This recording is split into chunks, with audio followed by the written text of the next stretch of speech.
Bizneset banesa tona janë shkatëruar. Shqiptari rfen se çfarë po ndodh në Rodos pas përmbytjeve katastrofike. Elton Imeria, emigranti shqiptar i cili jeton në Greqi, ka treguar se në disa zona të Greqisë ka patur disa përmbytje këto ditë. Ai ka shpjeguar se problematikat më të shumta janë paraqitur aty ku në shumë familje ka pasur ndërhyrje të ujit brenda në banesë.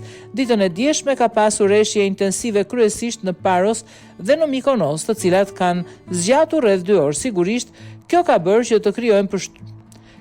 që të krijojnë përmbytje, pasi janë bërë edhe disa rregullime në rrugë. Në shtëpitë e shumë familjeve është futur ujë, duke shkaktuar probleme, por rrezik në jetë njerëzish nuk ka patur. Intensiteti i shirave ishte i lartë, pasi ishte shi i fortë dhe i rrëmbyeshëm me breshër. Unë vetë nuk kam patur dëme në biznese, por bashkëdhetar të mi kam patur. Rrugicat në Mikonos janë të ngushta dhe kjo bën që kur forca e ujit jetë e fortë, të mos ketë hapësirë daljeje. Na lajmëruan që do të ketë rreshje të dendura shiu, që të mos ketë lëvizje të panevojshme, tha ai për mediat.